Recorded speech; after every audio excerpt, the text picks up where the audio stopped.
Hello বন্ধুরা, দেখুন হিমালয়ের কোলে অবস্থিত শান্তিপুর গ্রামে যখন বিলাসবহুল সরকারি গাড়িটি থামল, তখন সে ফিরে এলো। সে কোনো সাধারণ কন্যা নয়, সে উত্তরপ্রদেশ রাজ্যের আইএএস অফিসার আদিতি। বছর ১৫ আগে যে গ্রাম তাকে নীরবে বিদায় জানিয়েছিল, আজ সে সেখানেই ফিরল ক্ষমতার প্রতীক হয়ে। কিন্তু ভালোবাসার বদলে তার পালক পিতা, গ্রামের প্রভাবশালী নেতা জগন্নাথ চৌধুরীর চোখে জ্বলছিল আগুন। চলে যা এখান থেকে, তুই আমার কাছে কেবলই অভিশাপ। এই একটি বাক্যেই ভেঙে পড়ল আদিতির সমস্ত অহংকার। মিষ্টির বাক্স ছিটকে পড়ল মাটিতে, আর আদিতি লুটিয়ে পড়ল দরজায়। কেন এই ঘৃণা? কেন একজন সফল মেয়ের প্রতি বাবার এই তীব্র বিদ্বেষ? আদিতি জানে, এই প্রত্যাখ্যানের পেছনে লুকিয়ে আছে ২৫ বছরের এক নিষিদ্ধ সত্য, যা এই গ্রামের প্রতিটি ধূলিকণা আজও চেপে রেখেছে। আপনার আসল পরিচয় কি? আপনার জন্ম কেন অভিশাপ? চলুন সেই প্রশ্নের উত্তর খুঁজতে আদিতির সাথে আমরাও শুরু করি সেই উত্তাল যাত্রা। শেষ পর্যন্ত দেখুন, কারণ এই গল্পের পরিণতি আপনার কল্পনার বাইরে। এক গ্রামের ছোট বাড়িতে যেমনই গাড়িটি থামল, সবার চোখ সেই দিকে ঘুরে গেল। এক লম্বা সময় পর সেই মেয়েই ফিরে আসছে, যাকে কখনো এই বাড়ি থেকে বিদায় দিয়ে দেওয়া হয়েছিল। কিন্তু এইবার সে সাধারণ মেয়ে নয়, উত্তরপ্রদেশ রাজ্যের নতুন আইএএস অফিসার হয়ে ফিরে আসছে। গাড়ি থেকে নামতেই সে গভীর শ্বাস নিল এবং নিজের ছোটবেলার সেই উঠোনের দিকে পা বাড়াল, যেখানে সে স্বপ্ন দেখেছিল। দরজায় দাঁড়িয়ে থাকা তার পিতা জগন্নাথ চৌধুরী তাকে দেখে কয়েক মুহূর্তের জন্য থমকে গেলেন। তার চোখে ঘৃণা এবং রাগের এক অদ্ভুত চমক ছিল। মেয়েটি খুশিতে তাকে প্রণাম করল, বাবা, আমি এসে গেছি। কিন্তু পরের মুহূর্তেই যা হল, তাতে সবাই হতবাক হয়ে গেল। পিতা তার দিকে এগিয়ে গিয়ে তাকে ধাক্কা দিলেন এবং রাগে চিৎকার করে উঠলেন, এখান থেকে চলে যা, এই বাড়িতে তোর জন্য কোনো জায়গা নেই। মেয়েটি টলতে টলতে পড়ে গেল। তার হাতে তখনও মিষ্টির বাক্স ছিল, যা মাটিতে ছড়িয়ে পড়ল। চোখে জল নিয়ে সে জিজ্ঞেস করল, বাবা, এমন কেন? আমি কি ভুল করেছি? পিতার মুখ রাগে লাল হয়ে উঠল। তিনি গালি দিতে দিতে বললেন, তুই এই বাড়ির ইজ্জত মাটিতে মিশিয়ে দিয়েছিস। তোর জন্য আমাকে সব জায়গায় লজ্জায় পড়তে হয়েছে। এখন এই বাড়িতে তোর পা পড়তে দেব না। আদিতি কিছু বুঝতে পারল না। তার মা সুনিতা এবং ভাই রাম ভেতর থেকে উঁকি দিচ্ছিলেন, কিন্তু কেউ কিছু বললেন না। তার চোখ জবাব চাইছিল, কিন্তু পিতার চেহারায় শুধু রাগ আর ঘৃণা ছিল। সে চুপচাপ উঠল এবং নিজের কাপড় থেকে ধুলো ঝাড়তে ঝাড়তে বলল, বাবা, আমি সব সময় আপনার ইজ্জতকে ওপরে রেখেছি। আজ যা কিছু তা আপনার দেওয়া সংস্কারের কারণেই। কিন্তু আপনি কেন এমন বলছেন? আসলে আমার ভুল কি? পিতা কোনো জবাব দিলেন না। তিনি শুধু দরজা বন্ধ করে দিলেন। মেয়েটি সেখানে দাঁড়িয়ে রইল, দরজার দিকে দেখতে দেখতে। তার চোখ থেকে জল ঝরছিল, কিন্তু তার মুখে ছিল প্রশ্নের ঝড়। গ্রামের মানুষজন এই সব দেখছিলেন। কিছু মানুষ ফিসফিস করে কথা বলছিলেন। আদিতি শেষবারের মতো সেই বাড়িকে দেখল, যেখানে তার স্মৃতিগুলো ছিল। কিন্তু আজ সেই বাড়ি তার কাছে অচেনা হয়ে গিয়েছিল। গাড়ির ভেতরে বসেই সে নিজেকে সামলে নিল। তার চোখে যন্ত্রণা ছিল, কিন্তু তার সঙ্গে একটি রহস্যময় দৃঢ়তাও ছিল। সে জানত যে এই ঘটনার পেছনে কোনো গভীর রহস্য লুকিয়ে আছে, যা তাকে যে কোনো মূল্যে জানতে হবে। গাড়ি স্টার্ট হল এবং সে সেই গ্রাম থেকে দূরে চলে গেল। কিন্তু তার মনে প্রশ্নের ঘূর্ণিঝড় তখনও ঘুরছিল। আসলে এমন কি হয়েছিল যা তার পিতাকে তার জীবনের সবচেয়ে বড় শত্রু বানিয়ে দিল?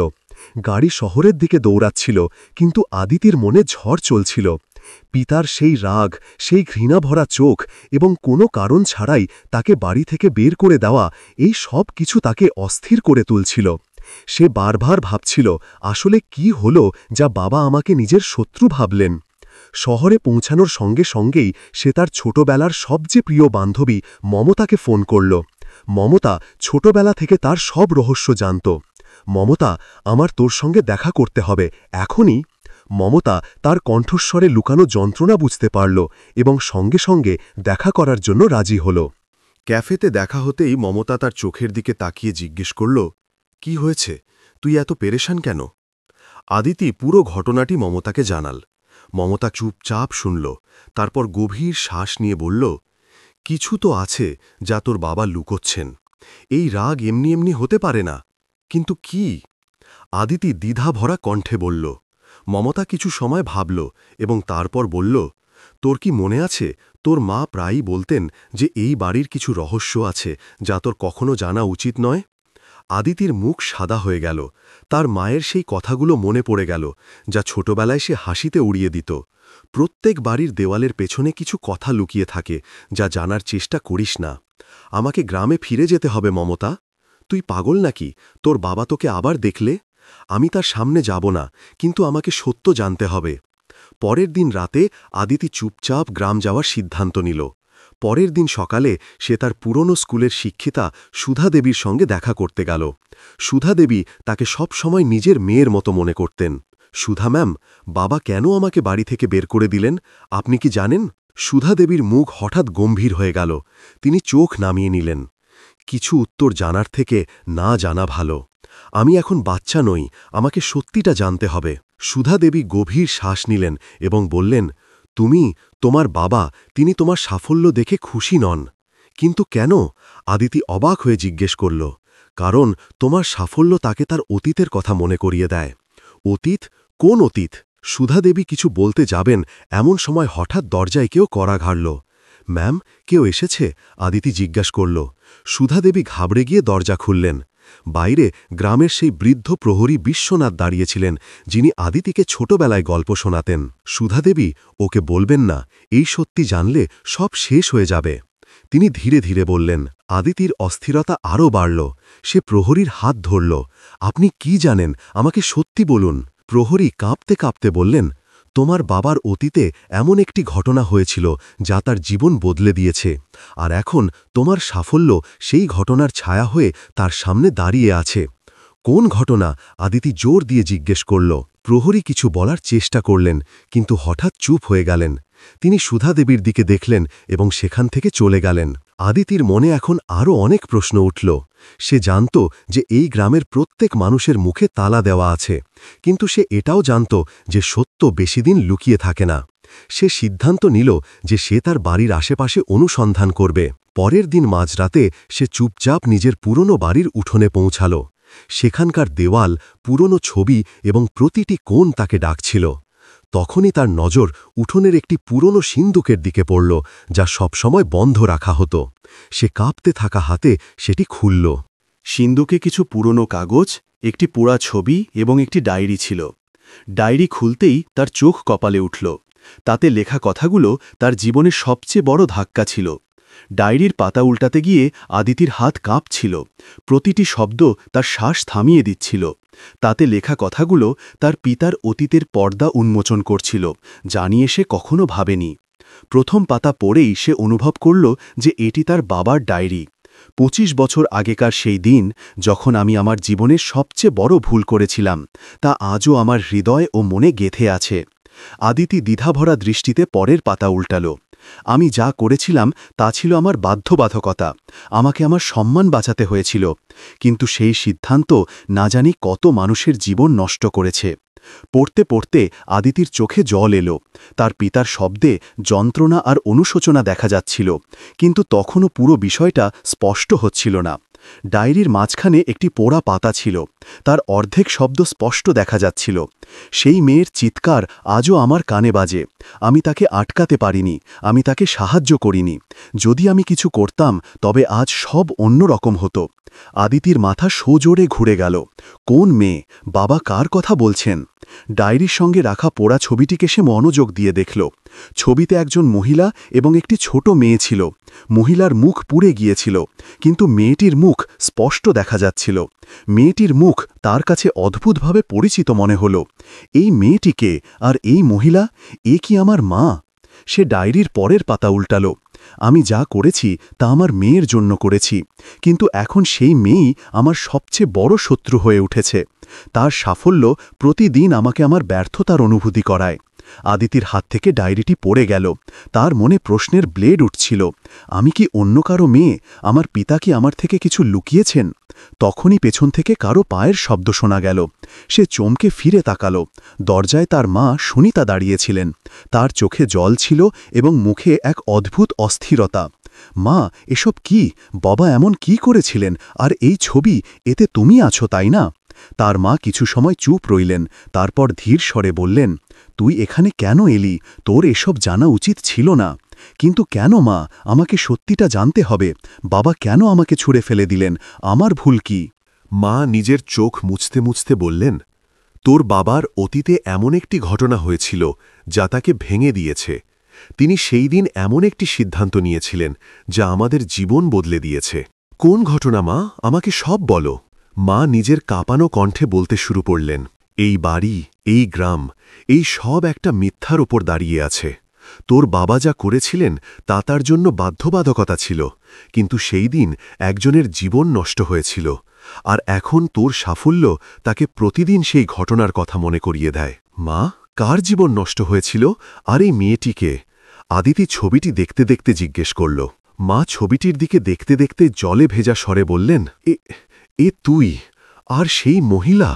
এতটুকু বলেই মা থেমে গেলেন।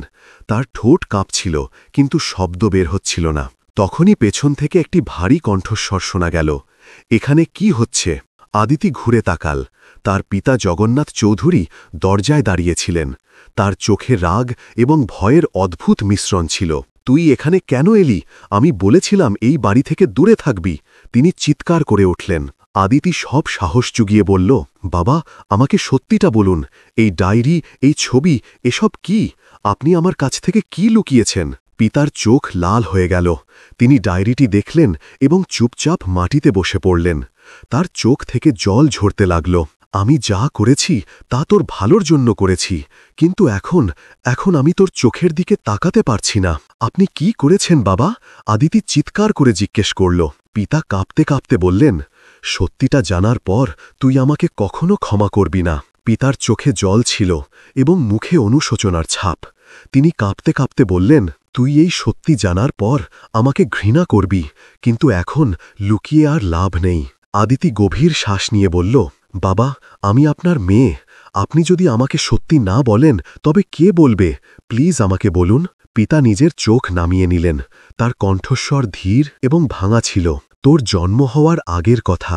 এই গ্রামে আমার ইজ্জত খুব ছিল, মানুষ আমাকে সম্মান দিত, কিন্তু একদিন এমন একটি ঘটনা হল যা সব কিছু বদলে দিল।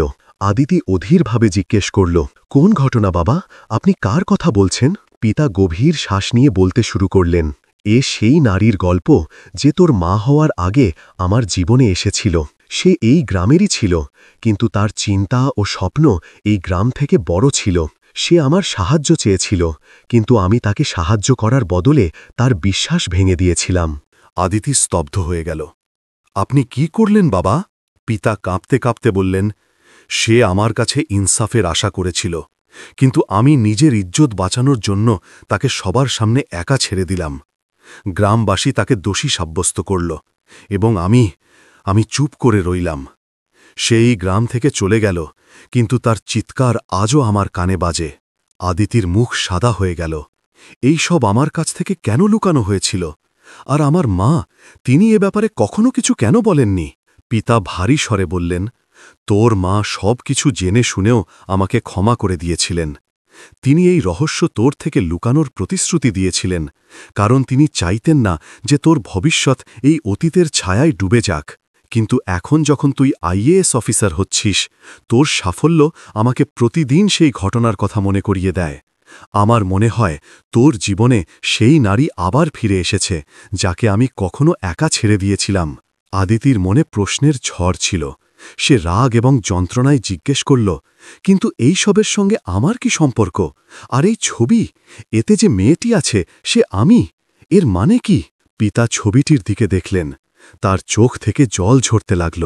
এই ছবি সেই নারীর যাকে আমি প্রতারণা করেছিলাম, আর এই মেয়েটি তুই।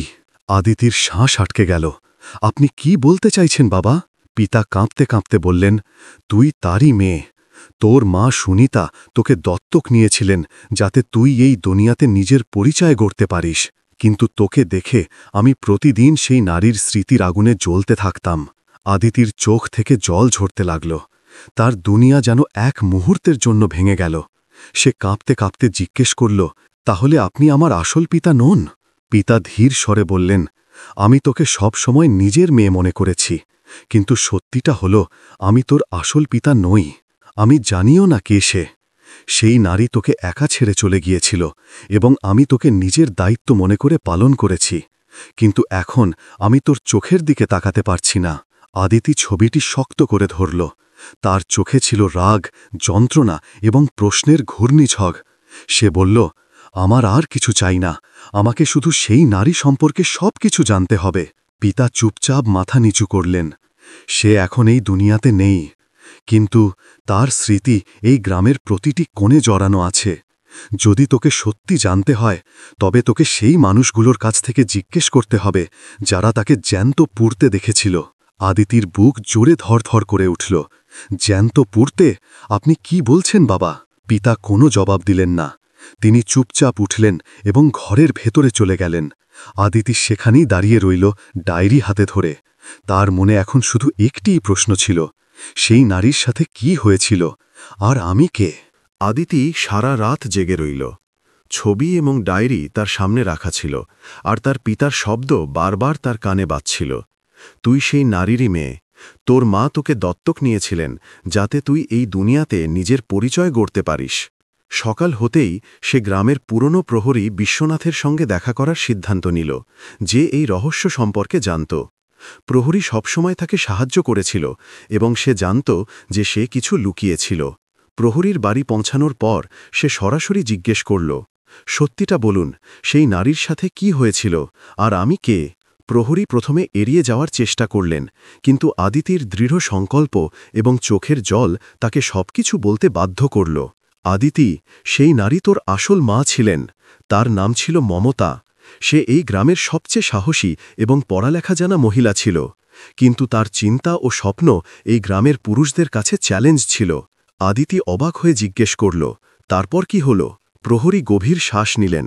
মমতা একদিন গ্রামের কিছু বড় মানুষের ষড়যন্ত্র ফাঁস করে দিয়েছিলেন।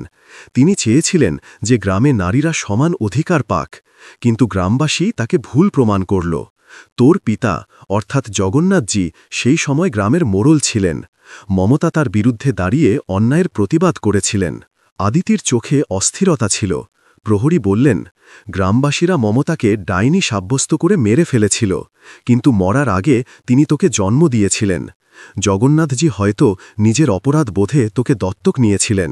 তিনি তোকে নিজের মেয়ের মতো পালন করেছেন, কিন্তু মমতার স্মৃতি তাকে সবসময় কষ্ট দিত। তোর সাফল্য তাকে বারবার এই অনুভূতি করায় যে তিনি মমতার সাথে কত বড় অন্যায় করেছেন। আদিতির পায়ের তলার মাটি সরে গেল। সে স্তব্ধ হয়ে দাঁড়িয়ে রইল। তাহলে আমি সেই নারীর মেয়ে যাকে এই গ্রাম মেরে ফেলেছে, আর আমার পিতা, তিনিও তাকে বাঁচানোর চেষ্টা করেননি? প্রহরী মাথা নিচু করলেন। এটাই সত্যি, কিন্তু জগন্নাথজি তোকে সেই সব কিছু দিয়েছেন যা মমতা তোকে দিতে চেয়েছিলেন। তিনি তোকে এই যোগ্য করেছেন যাতে তুই নিজেকে প্রমাণ করতে পারিস। আদিতি চুপচাপ বাড়ি ফিরে এলো। সে তার পিতাকে উঠোনে বসা দেখল। তার চোখ বন্ধ ছিল এবং মুখ অনুশোচনায় ভরা ছিল। সে তার কাছে গিয়ে ধীরে ধীরে বলল, বাবা, আমি সব জেনে গেছি। পিতা চমকে তার দিকে তাকালেন। তার চোখে জল ছিল। তুই আমাকে ক্ষমা করবি না, তাই না? আদিতি গভীর শ্বাস নিল। ক্ষমা করার বা না করার প্রশ্নই নেই। আপনি যা করেছেন তা ভুল ছিল, কিন্তু আপনি আপনার ভুলের অনুভূতি করেছেন এবং আমাকে সেই সুযোগ দিয়েছেন যা আমার মা পাননি। আমি আপনার মেয়ে, কিন্তু আমি মমতার উত্তরাধিকার। আমি তার লড়াই শেষ করব যাতে আর কোনো মমতাকে এভাবে মরতে না হয়। পিতা মাথা নিচু করলেন। তুই মমতারই মেয়ে। আমি তোর চোখের দিকে তাকাতে পারি না, কিন্তু আমি খুশি যে তুই সেটা অর্জন করেছিস যা মমতা সবসময় চাইত। আদিতি পিতার দিকে তাকাল। আপনার সাজা এটাই যে আপনাকে প্রতিদিন আমার মায়ের স্মৃতির সঙ্গে বাঁচতে হবে, আর আমার সাজা এই যে আমি আমার মাকে হারিয়েছি, কিন্তু আমি তার স্মৃতিকে বাঁচিয়ে রাখব। সে ছবি এবং ডায়েরি যত্ন করে রাখল এবং গ্রাম ছাড়ার সিদ্ধান্ত নিল। সে ঠিক করল যে সে তার কাজের মাধ্যমে তার মায়ের স্বপ্ন পূরণ করবে।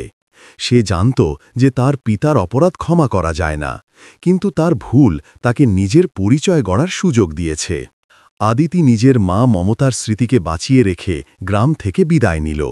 সে নিজের শক্তি ও পদের ব্যবহার সমাজকে বদলানোর জন্য করল।